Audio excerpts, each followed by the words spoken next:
countdown to college. Well, it's been a long time since I was in that stage of life, but I enjoyed college, but applying to college, well, that can be a different story, right, Linda? Yeah. It seems like it was so long ago, but then when I think of the whole process, it didn't seem that long ago, because the whole process of applying to college and universities, it was a stressful process. So like I can still feel that stress. Well, what was one of your biggest concerns when you were applying to universities, Linda? Well, it wasn't so much getting in, but more deciding where I was going to go to. Because normally in the US, we apply to several schools, Sure. and then usually get an acceptance from, a few of them, if not all of them. And then it's deciding which one I wanted to go to. So that was, I think, the biggest challenge. And I didn't do it until really late. Usually, like, people will,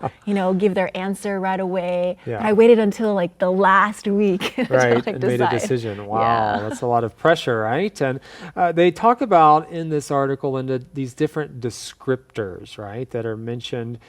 Which one of them resonate with you? We talk about things like character and so forth. Which one of those really resonates with you? Actually, the one that you just mentioned, character. It's hard to, get a sense of the person, like just reading a written application. And so, that's why they do interviews.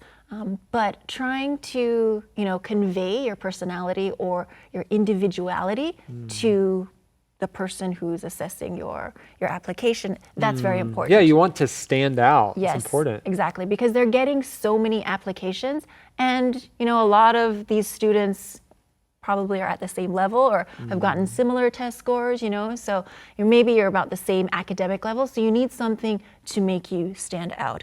And so being yourself, yes, that's a good point, but you also have to show that you're not just, like cut from the same cookie cutter. You're not just a typical student, just focused on grades or, academic things, but that you are well-rounded, that you have a life outside of school, and that you do things that benefit society. Volunteer work and so forth. What clubs are Those you are in? important. Well, any additional tips, Linda, for those who are getting ready for that college interview? Be prepared. You do want to be yourself, like we mentioned just a while ago, but you have to be prepared for the questions that the interviewer will ask you. And you can do that because, they usually have like set questions or examples of questions, so you can get those and just prepare yourself so you have an answer. Do your homework about the school, right? Look up stuff online about the school, and that will help inform you during the interview. Well, if you know someone who's getting ready to go to college, or maybe you are yourself, be sure to check out our education article for all the details.